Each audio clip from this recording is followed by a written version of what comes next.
Hey guys, and welcome to the all-new, all-different rebirthcast, where we talk about the new comics that come out from the week to week. I've been a little behind on this, so we're gonna jump into it with new comics we got. This is 5 comics. These are probably about maybe a month old right now. Just been happening and haven't got a chance to record. So I'll record these when I can, even if they're not the new comic. They're new enough. I'm trying to see if any of these are. None of these are new in the series. I got new ones, I think. Of all of these, I think, since then. But let's jump into it. We'll start with indie, because we only have one indie book, and that is All New Jughead number 13 by Archie Comics. I've been really enjoying this. It's by Ryan North, who's writing Unbeatable Squirrel, this book, and I know he has written Adventure Time. I don't know if he still is. I don't think he is, but I know he has written Adventure Time, and all the books are really great. I like his writing on all these type of books. They actually work really well with these type of books. Like his writing works with these type of books, and this is a really cool issue. It starts off with actually Dalton Doyley giving an explanation of everything that happened in the last issue, and then I'm assuming this is then Chuck comes in and says something. They're basically giving you a whole page. They're giving you an introduction about what happened in the last issue, so you can get caught up. And I like that. It was fun. Enjoyed it. It was really cool. I like how Dalton's saying a very looks like a futuristic sci-fi chair. It's kind of cool. And also at the bottom of almost every page, Ryan North does these little things on the bottom, to add more jokes, and it's funny. And he did one that was hey, doing this to add more jokes or something. It's really cool and funny. But let's turn the page, and we have Archie and Jughead going to a music store to pick up some music, and I like how it's called Mom's Internet Dealing Shop, and it's the guy who's the guy who's running it is a girl, and it kind of Pops, but instead of Mom's interest, instead of Pops, it's Mom. I like that, and it looks like Pops but a girl. So yeah, that sounds funny. I like how it says all the different band names. We have Josie and the Pussycats, Josie and the Secret Pussycats, the other Pussycats don't know about, Melody, and the little cats who play cat-sized instruments, and the Reggies. And they're getting stuff because Reggie wants them to join a band, and that's kind of cool. And it shows in the next page that I'm talking more about stuff, and him talking about Jughead going into a brain thing with Dalton putting him in a thing, putting on his head, and he's stuff with the brain. It's really cool scene, science fiction kind of scene. And then we see all of the instruments have the Reggie arm, and they're taking it back to where Reggie and everybody has to sing. They get the instruments, they go up into a booth, called the River Studio, where they have the lyrics. And Jughead was writing the lyrics for the song, and I could see us say actual lyrics. And actually, probably, I don't know if you actually look at these notes and lyrics, if you actually would actually play a song, or it's just random notes. Because if they actually play, and they play something cool, they actually play and it sounds good, that'd be cool if they actually were, and this was actually a really good song. A song that you could do if you do it right, just they didn't do it right, but it's cool. They have a whole page with just the song lyrics and all that stuff. That's was the one page with all the lyrics and everything. And they're the title's a little long, all this stuff, and then Reggie's I love it. And it's weird, because it's this book is so, the comedy works, and it says them all playing, and it says, and they recorded a bunch of songs, and they were all so horrible that we had to skip ahead until they were done playing. That's how bad they were. I'm the only problem I have with that is, I don't know how musical talented they are. I know Jughead always is the one who they usually get to play drums, which makes sense. But Archie knows how to play guitar, so at least he's not. And the tambourine's not that hard to play. Not every song needs it, but it's not that hard to play. I don't know what Veronica's singing, and I don't think she's that better of a singer. Kevin is also playing the piano, and Reggie's playing the bass, I'm assuming. Or Archie's playing the bass, I don't know which. I'm looking to see if they specify. It looks like Archie. They're both playing it looks like guitar. Because the bass would only have 3, I think. So, but it doesn't matter. They're just really bad. And he calls in the hunks to come in, and they're gonna see. Veronica has a thing where he has a hunks, big muscly guys. The guys you see in the swimsuit contests. With a really buff and stuff. he has a bunch of them in. They have suits and the suits. It's weird, but it's like he has a hunk budget and stuff. If you read the last issue, what he can spend on hunks. I'm like, you have a budget for hunks. That's okay. It's definitely weird, but yeah, and they're gonna actually, since they know how to do all this stuff, they're gonna mix it all together and make it actually sound good. Which I mean, you probably can do that. I mean, anything's possible with a computer. And then we see Betty, Jughead, and Dalton walking home, and then Betty leaves, and Dalton shows them this thing on the computer where it's like, hey, here's the band. I can make us all have cat ears, or I can make us all have, like, have unicorn heads, or I can make us all look like Jughead. Like, I'll have a Jughead head, and he's like, cool. And then Dalton sends him this thing, and then he, like, it's like, okay. He says all these fourth green pop-ups are annoying and everything. It's all this stuff it's just weird, because, like, oh, look at all these pop-ups. I'm like, first of all, there's a lot more to it than just click, like, yes, upload, yes. You don't just click button, slow on that, but still, he uploads it to what? It basically, I'm assuming, like, the YouTube of the thing, and it's making video public, and he doesn't even know it, and anybody is watching it. And all the little screens that says everybody who's watching, see Chelsea Blossom, and I'm watching it, Pop sees it on the TV screen, Sabrina and her cat, I forget, Salem, watching it, people in Paris, people in space, everybody across the world is watching it. And the next morning, they don't even know. Then Dalton and Kevin get attacked by a news crew, and they're like, what's going on? And they find out the Jugheads, and they're like, what? And they're like, run! They start running. And so she dies. And then we see, on the next page, we see Veronica and Reggie together. She's carrying, I'm assuming, her books and maybe his, and talking about the whole thing with the Jugheads and how, like, hey, the president comes up to her and is like, hey, this is a PR disaster because I'm your manager or whatever who makes sure all the stuff all this stupid stuff gets sworn out and all this stuff. And then we see Betty, and she sees the video, and Jughead takes a shower, and she's like, Jughead, and it's like, next, consider also at least one burger, I promise you. Probably a few jokes too, but yeah, lots of feelings for sure. The next issue actually does tackle some YouTube kind of stuff. It's like, I feel like this is story arc that one really has to deal with YouTube, and like how you should put something out there, it's out there permanently and all this stuff. And I like that. It's having a little like kind of YouTubist kind of thing, but it's cool. And that's the end for this book. And then that's some stuff for the new Riverdale show I have been watching. I think it's pretty good. I don't think it's like, oh, holy shit, it's the best show out there. No, we're not going to say that, because I think there's a lot of shows that are better than it. But it is a really decent show. It's a really good show, and this comic, it does have a thing in the back which shows issue 16 of Jughead cover gallery, shows all the covers that come out for this book. There's 3 of them. Sometimes conventions or certain places might get more. Sometimes they might not show those, but like he has 3 here. Different covers. I'm like, that's cool. So you get variety. I like the first one by Derek Cham, Derek, Derek, and the other is Charm. Cham. He's the regular artist for this book, and I like his art, and it fits with this, and with also Ryan North's writing. They will go hand in hand, so I really enjoyed it. It also says, check out what's coming up with Archie 18, what I have read, really good. Bridging Me to Free, surprisingly really good. I've been really enjoying that. And Josie and the Pussycats number 5, one of the only books I'm not reading. And the other one I might not be reading is Betty and Monica. I don't know. Did that series end? I don't know anything about that series. Like, was that a mini-series, or was that like a full-on series? Has it been on delay? I don't know, because I feel like that book haven't seen it. It's had a couple issues, and like I've never heard about it since. So I wouldn't mind picking up some of the issues to read it, because I like the comic. I'm reading all these main Archie ones, except for Josie and Pussycat is an ongoing series, so I'm not worried about that. But Baby Veronica, I wouldn't mind trying that book out. So yeah, all new Jughead, pretty good. Really enjoyed that. Next, we have one more, so we do that next, and that is Spider-Gwen, issue 17. And this comic is pretty on par.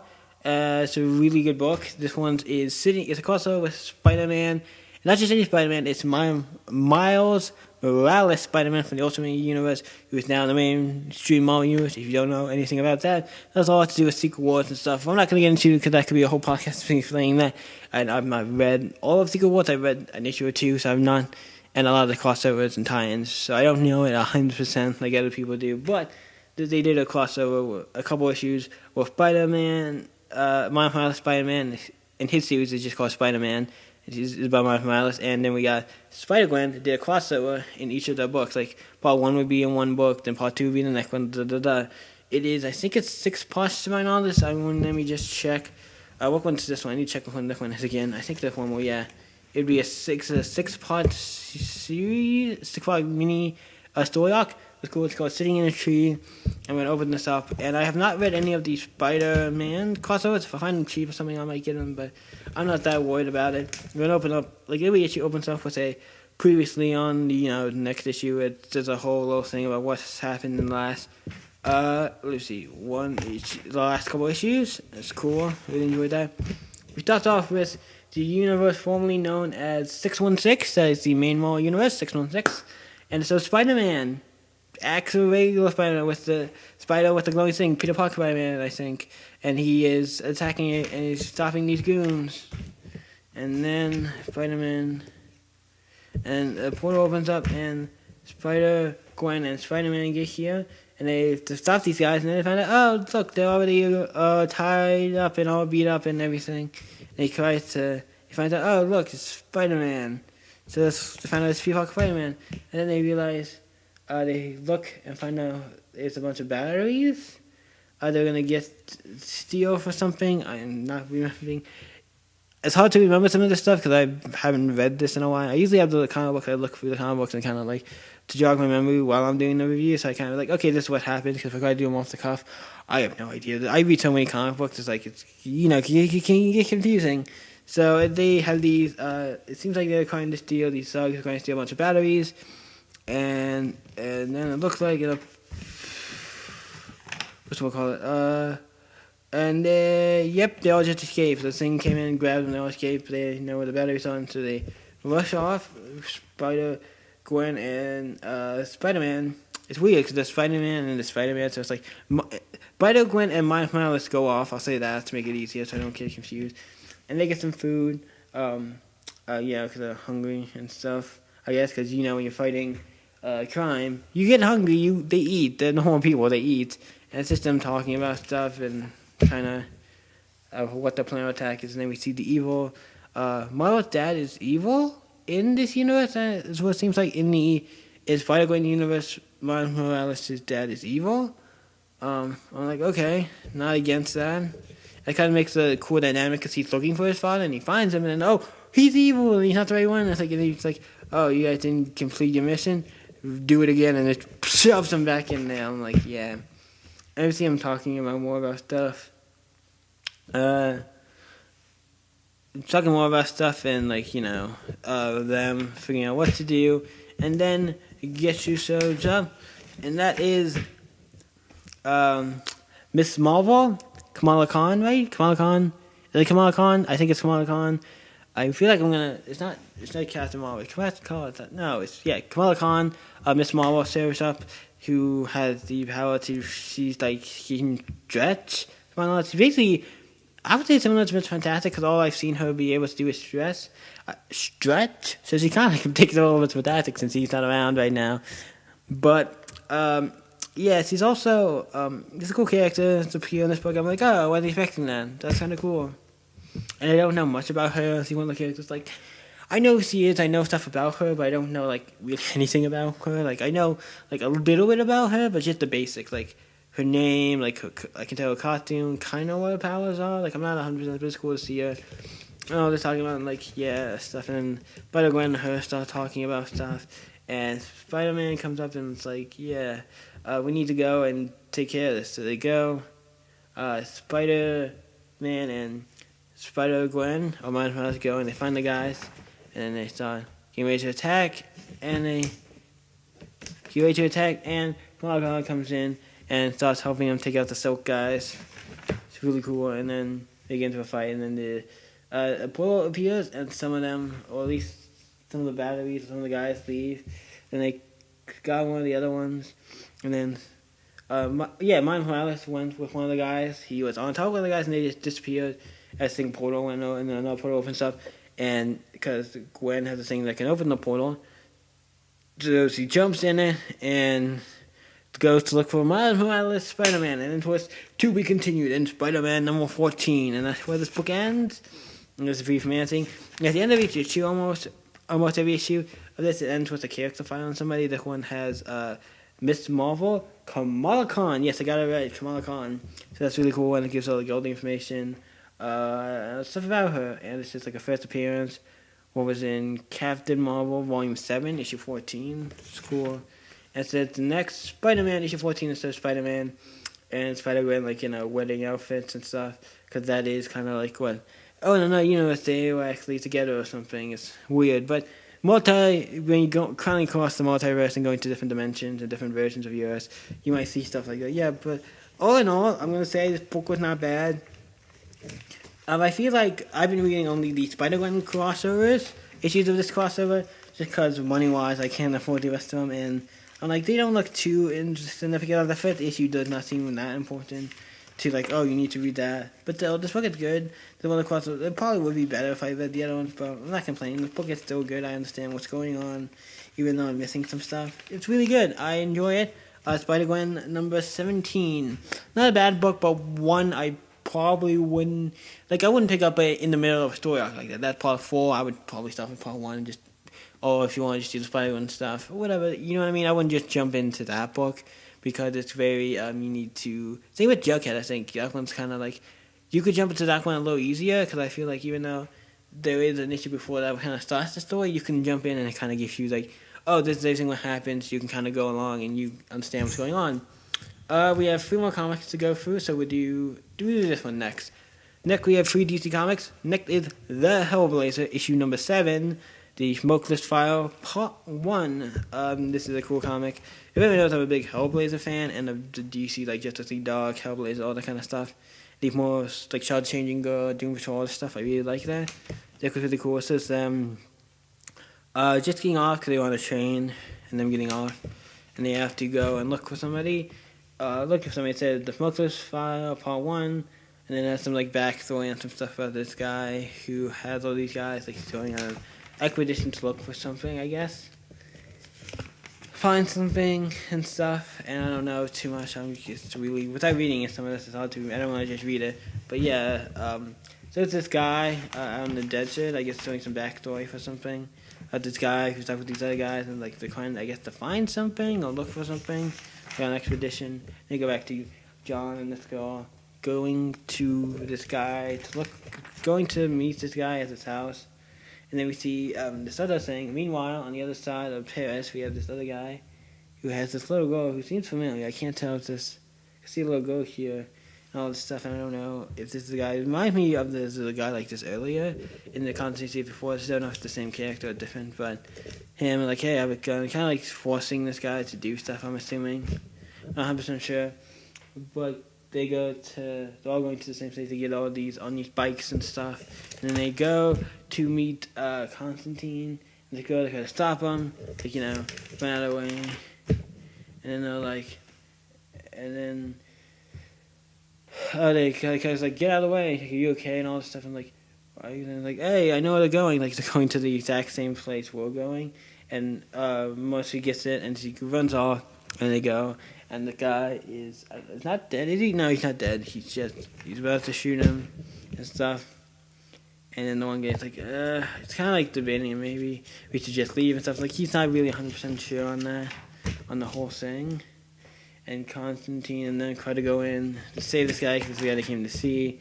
And stuff's going on. He is like, I don't know if they shot him. I'm trying to look at his, it doesn't seem like they did. He kind of looks like he has a heart attack or something. And, like, this one guy doesn't seem to be... He's, like, and like a thing opens up, and he goes and finds a book. I don't think it's a book of magic, but who never knows with this comic. I don't think it is, but I found this book where I'm sitting there coming to see. And then the guy starts shooting at them, Constantine, and he hides the book. And they go off, and he jumps through a window. And, falls out, and Constantine, like, jumps out with him to go after him. And, he escaped. He got out of there. He booked the hell out of there. Or did he? No, he punched his contact. I thought he booked the hell out of there, but then it's in the page and he's there. hits Constantine, they get into a little like scuffle. Constantine falls, and then a bunch of cops here to arrest Constantine. Yep. Just happened to be there because all this noise and stuff, I guess. They showed up, but that seemed kind of fast because it didn't seem like that much would have happened. But and so it's a guy talking to a girl and he gets a book and stuff. It's like, yeah, it's very not bad, but it's one of those things that's weird because it's like, am I explaining this good enough? Am I explaining this book good enough? Because it's one of the books that was like a little weird. Like when it comes to explaining, it was like, without certain things, I'm playing out certain things I might be leaving out. Like, oh, if somebody else read it, but like, oh, you didn't talk about this. Like, okay, I'm not reading the comic book now. It's been a little bit since I read it. Okay, to give me some credit, I'm going through, doing the best I can, and yeah. But I do enjoy this series. This is also part 1 of a new story arc. So I would say yes, this is a good, not a bad issue to get into. If you know who Hellblazer is, if you don't know who Hellblazer is, it might be a little tricky. I might start with the beginning of the series if you don't know who Hellblazer is, because this is one of the story arc where I'm like, I don't know if it tells you enough to be like, oh yeah, this is the beginning of a story arc. It's great, it does start a story arc, but if you don't know who Constantine is, it's not the issue I would start with, because he's one of the characters you need to kind of know who he is and learn a little bit more about him. So yeah, good book, but if you don't know who Constantine is, I wouldn't pick it up. And you want to get into Constantine, I would start at the beginning of this run, get the Rebirth issue 1 issue of the series, and yeah, that's what you should do if you don't know who Constantine is or Hellblazer series. You don't know anything about it, you want to start. I would start with the Rebirth issue. It gives you enough. Read that. That's kind of like the beginning of the series. Great. Or if you want to read like the Zero issue that came out with the New 52, that would be a good issue to read and enjoy as well. I would say that would be another good choice. But yeah, I'm gonna take me a sip of water here before we get to the next one because since I'm the only one doing this podcast as of right now, my voice for talking so long. I need to like drink some water and stuff. That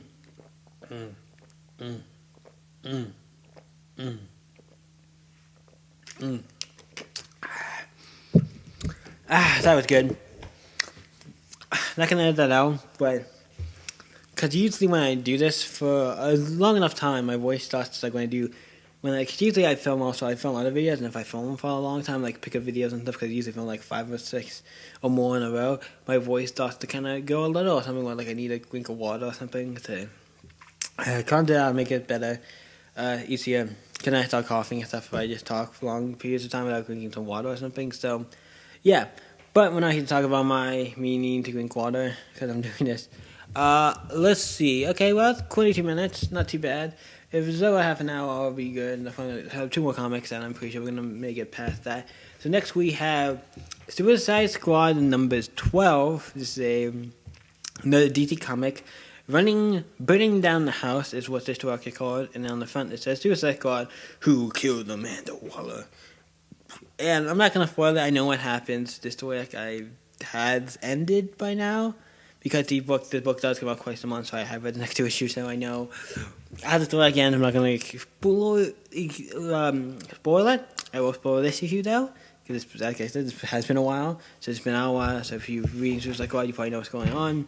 It starts off with an ambulance. And first of all, I forgot to mention that this book is drawn by John Romita Jr., which is really awesome. I think this book is awesome that he's drawing a Suicide Squad book. Because if you don't know, I love John Romita Jr. His art style is amazing. I love his artwork. He's in Kick-Ass, a lot of great books. This is cool.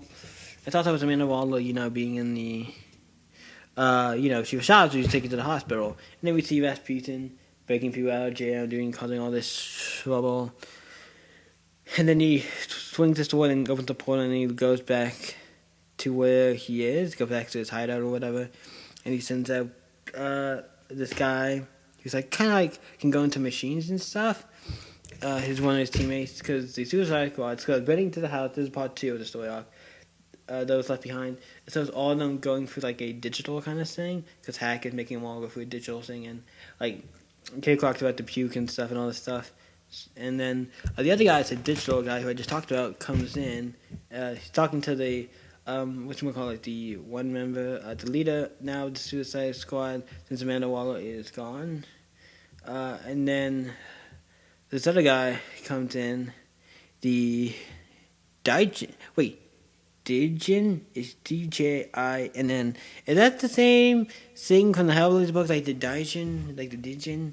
It looks almost the exact same. I think it might be different, but it looks similar to what the Hellers looked at, the Daichin, who are basically like genies. What wouldn't surprise me, because if you look at this in the way, I mean, everybody in this like digital thing does kind of have like a genie tail, but you know what I mean? He especially does. I wouldn't be surprised if this is a weird crossover thing, because Rasputin does have some mystical powers to him. But he takes a hack, and everybody else, like, he gets out. He gets out where they are supposed to go, but Hack gets left behind. And then they start walking on Amanda Waller. And then it shows her heart and everything flatlines. So it's basically, the way they do this, they make it seem like, they make it to where you think she's dead, like she's gone, past you, and she's not coming back. And I like that. They put so much, like, showing her in the hospital, showing her, like, flatlining, all this stuff to be like, she's dead. Don't get your hopes up. She's gone. This new person's going to be leading the squad. I'm like, first of all, I know Amanda Waller, and she's not that tricky. I know what happens. And two, I know Amanda Waller is not that easy to kill. Just get shot like that. I feel like that was too simple. I was like, that seems a little simple, because she's Amanda Waller. She's gone toe-to-toe with the Batman. Like, not in fighting, but, like, went up and told the Batman off. And if you can do that, you get some credit for that. And you're not a supervillain, you get credit for that. Nobody really goes up and really, like, tells the Batman off. But she did in an old Suicide Squad comic. So she's a pretty badass, and she's done other badass things. So she can take care of herself. But instead of the Suicide Squad, they appear with General Zod. Not General Zod, but he's held captive in the Suicide Squad Bella Reeve prison. Rasputin and his team are here. I don't know really anyone on the team. And then the Suicide Squad and them get into a fight. That's what this is, them fighting. And it looks like he opens a portal, so all the weapons they fire and stuff go into it. They all start attacking and fighting each other, and it's just like what this thing is. It's just a big fight. It's cool. See them all fighting, and I find Rick Flag, Katana gets hit, and it looks like Enchantress and Deadshot get hit, and the one guy shoots Colonel Flag in the arm, so it's like shoots him right through the arm, and it has like a little thing, he shoots him through the arm, but the thing has like a little rope on it, so it goes through and like hooks it on and like jilts him back, and it also goes around Katana, so he wraps them around and then shoves them into a portal, and then they leave, and I want to see if it says, and they confirm, and then the one guy who's like that guy who's like the computer entity kind of thing, says it confirms Commander Waller is dead. So he's like, okay, well, she's dead. That's the finale. And he's like, yep, you guys all faithfully gone. And at the end of this, Harley Quinn says, okay, what in the sweet name of Kelly Clarkson just happened? Gotta find those references for some reason. But it says end of episode 2. That's it. Now this book is the Suicide Squad book for the most part. Most of the issues are split up into 2 stories. You have the first story, which is usually the main story, and the second one is either a backup story. So backup story or continuing kind of the story in its own thing. But this story arc I thought was weird because it's called Burning Down the House. But it's split up to like the first part is like, oh, this is part 2, and after 2, then the next issue would be part 2. Then the next issue, the first story, because there's 2 stories. The next issue would be part 3, and I'm like, why can't the next? Because this book has 2 stories. We turn the page, we have this next story called Those Left Behind. That should be part 3 or part 4, because the second story basically continues off of the first one. Like at the end of the second story in the first part, Amanda Waller gets shot. I'm like, why isn't this part 1 and part 2? It's like this feels like it's its own. They're just telling you stuff that you need to know for the first story arc. So I'm like, why couldn't they make this all one story arc, or at least have these like this is part 1, this is part 2, part 3, 4. I understand like why you're doing that, but it's just weird. It feels like either interludes that tell like some of the most important parts of the story. Although this is the first time they've done this, where I was like, this is telling you actually stuff you need to know. I'm like, in the bonus story with not the main story, I'm like, whatever. Him and the same guy is good, but it does have different art. That's probably another reason why it's not consistent. But it's called Those Left Behind, where Amanda Waller's funeral, and all the kids are here and they're crying, and now they all think she's dead. They're the only ones who are here, plus the one person from the sewers, the one person fleeing the Suicide Squad, and that's the priest, and then there's this other guy it looks like, so I don't know what the deal with that is, but Hack and her talking about Amanda Waller, and she's like, she's dead, she saw it, he's dead and all that stuff. Then she goes to the Suicide Squad to be like, hey, stuff's going on. If you Killer Croc eating a giant piece of meat or something, and like, this is what happens, and all this stuff, and he goes into like who killed her. Like, he goes to all the different members. Just like, we have Killer Croc, Enchantress, Digger, Deadshot, and Harley Quinn. All it's talking about like why we didn't do it, and I like Harley Quinn because he has a sign that says, "I'm not hiding anything, honest." I like Harley Quinn's humor. It's fun. I like it, and it shows Hack and stuff like saying everything. It's like whatever. But then Hack goes to said it has to be a perfect shot, and Quinn's like, "Oh, I know who it is. It's Deadshot." Next, and it's just like she's just like shit. I think, fuck a shit. I don't know which one. Let's see, 1, 2, 3, 4. It could be either one because they're both a full letters, but it's that like he's like shit or like fuck at the end. It's censored, so it could be either one. I'm assuming it's more shit. Fuck, like shit, and it's next, and it's censored again. But I'm gonna say next. Shit. The next issue, if that was called shit, I'd be like, yes, you're calling an issue shit. It's fun. The story, like I said, the other part I don't like about this is how both the second story here kind of is like continuing off the first story, and the other Rick Flag and Katana are gone, and they wouldn't have killed her anyway. So it's like, and Hack wouldn't have killed her. I don't think anyway. She has no really reason to. So it's like, it's one of them. Doesn't make sense. Perfect shot, because whatever. It's really good. I didn't like it. Like I said, how they split up into two parts. Like the first story, it's like its own story arc. They call it Burning Down the House Part 2, and the next issue Part 3. But then the bonus story is basically continuing. So the bonus story should be Part 3, or Part 4 now, since the first issue had 2. You know what I mean? Like, I wish it was like that. But I don't understand it. But still, not that book wouldn't be a jumping on point. I would say at least read the issue before this. If you wanted to jump on. And that would be, I would say, read issue 11 first, and then go to 10, then go to 12. And it does carry over from some of the stuff from Suicide Squad versus the Justice League. That's what the villain was from, that book. And so, yeah, I like how they brought and continue on with this book. But, really cool. And we have one more book to go, people, and that is the new book that's going to be talking about on the podcast, what I've been getting. And that is, it came out the week before, but I got it the week I got those. Was the last week of the month, and that is the Wildstorm number 1. This is by Warren Ellis. It's by DC Comics. It's by Warren Ellis and John, Jon. John. I want to say John, but I know John has an H in it. Joan Davis Hunt. With Ivan something, I can't pronounce that last name, but yeah, there's I'm assuming the artist. I know Warren Ellis is the writer. It's cool. It's taking all the characters from the Wildstorm universe, like Xylot, the Wildcats, Grifter, Despero, I think we Stormwatch, a lot of the characters. Most of them, putting them in a book.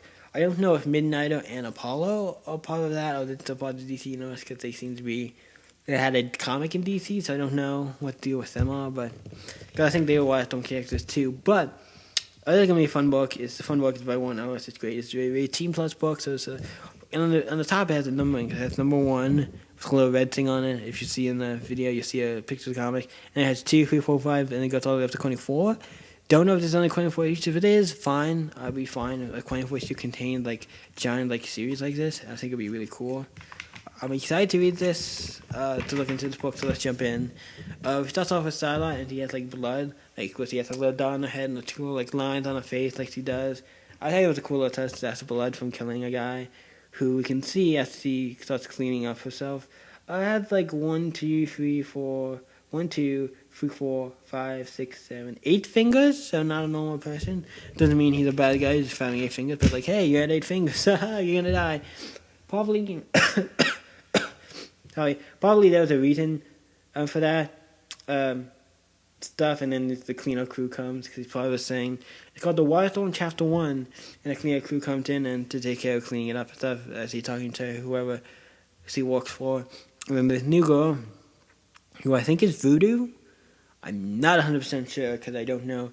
Like, some of the characters are a lot harder or they're a little different, so it's hard to remember. But Zyla and Ghost are pretty. Certain characters you know what they are or they say. But I think this is Voodoo, and she's going to. This is Voodoo? I think this is Voodoo. I'm not 100% sure. She's talking to these guys about this other girl about. I think about stuff. I don't know. I see Halo, the making of the next new one. Jacob Marlowe, who I think is the guy who runs Wildcats, if I'm not sure. It sounds like the guy. I think that's the name of the guy who runs Wildcats, so that's cool. And then we see these guys sitting at a table and saying, "Is that Voodoo?" Oh, is that Voodoo? So yeah, that was Voodoo and this other girl. And these guys are, I guess, working for the same thing, same group. And this other girl comes up. Next we have Angela Spicy, SPICA, Spicy. One of my researchers comes up to these two guys right at the table. She's asking like for more stuff, money and stuff. She actually supposed to drink on somebody. Sits down, starts talking to him, and then she realizes, "Oh, you're bleeding. That's not okay. Like, you're bleeding. You need to take a look at it." It's like, and the guy's like, "Oh, geez, you're bleeding. Let me send you to a doctor." It's like, "No, I don't want this. I want this thing. I want to work on my project," or whatever the case may be.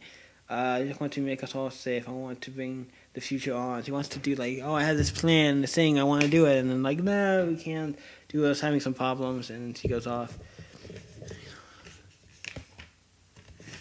And then that stuff, and then she goes off, and she sees, goes off, and then she sees a guy, falls out a window. Like, a guy falls out a window. It's the guy, Jacob Mello, gets shoved, not falls out a window. He gets thrown out a window. She's like, "Is anybody gonna do something?" And everybody has like their phones and just not doing anything. Nobody's calling. Nobody's doing anything. And I'm like, this is the world we live in, where people just.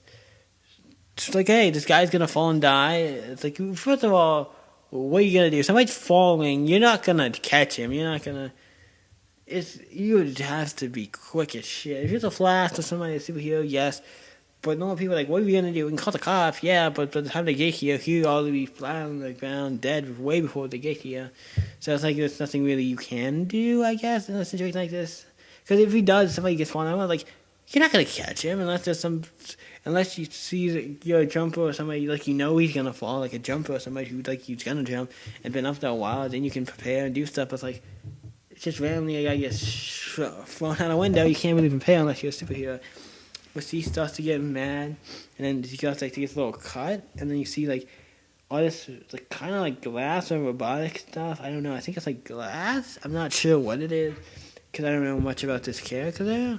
And then she starts electrocuting and she turns into like this robot. So I don't know. Is she a robot or not? I think she's a robot. She's into this robot thing. What's cool. And then goes and like saves him. What's cool. Saves him and saves his life. And they thank you and all that stuff. And he's bleeding. And it's weird because he changed to the suit or whatever.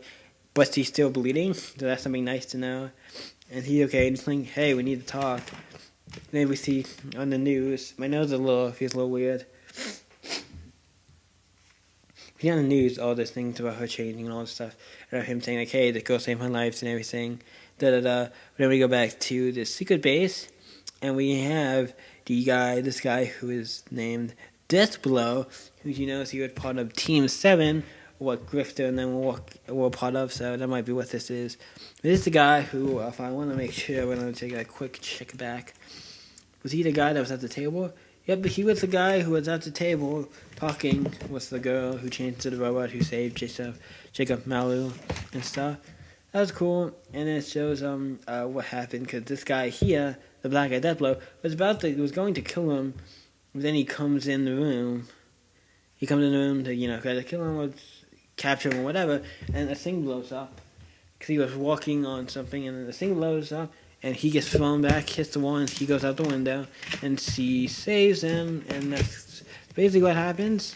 And then it shows him, like, drinking and stuff, talking about what happened.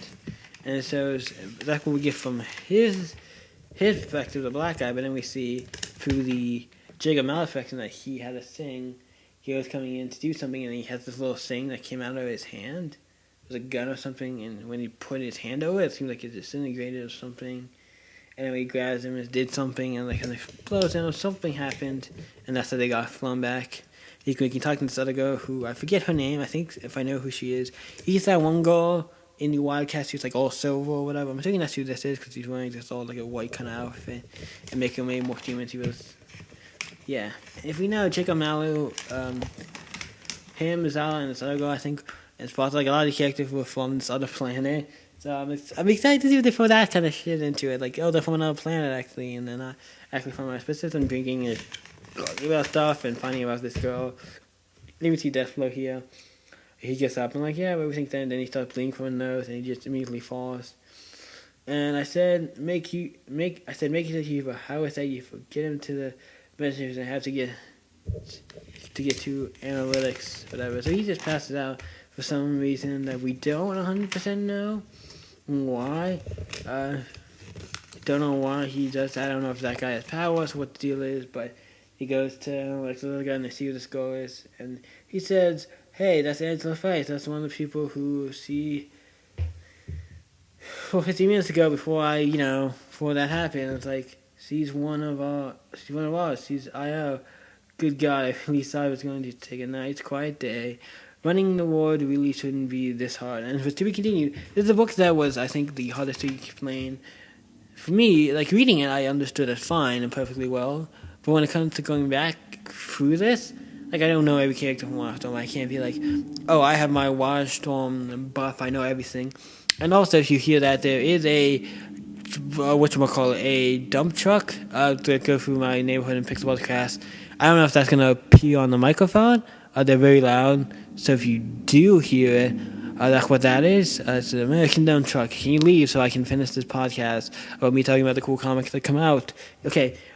Like I said, this comic is cool, but I don't know every character, so it's hard to remember every character.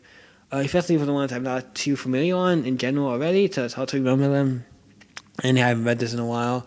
So yeah, that's basically it for this issue. It's not bad. It's by Warren Ellis. I think it's very good. It's one that I think you would understand. Like, I think it is a good comic. I do think it's one you might check it out. It's different. I feel like it's a more serious comic. It's not really, there's no comedy in this. It's really, this issue, first issue was very serious. Like, yeah, it's not one of the comics that, it's going to have jokes. I'm not saying it won't have jokes, but right now it's being very serious. And it was very good. I enjoyed it for the first issue. It did what first issue needed to do. And for a new series that I'm excited to read more. I have read issue 2 up to the point. Issue 3 just came out. I'm going to be picking up sometime this week. That's going to be awesome. But my voice is starting to go low. So that's it for this episode of the all-new, all-different rebirthcast. Thank you guys for tuning in and listening to this podcast where I talk about comic books and other stuff, but mostly it's going to be comics. I will talk about other stuff too, so it won't get too boring. But that's it, guys. See you guys on the next all-new, all-different rebirthcast. Stay epic and bye, guys.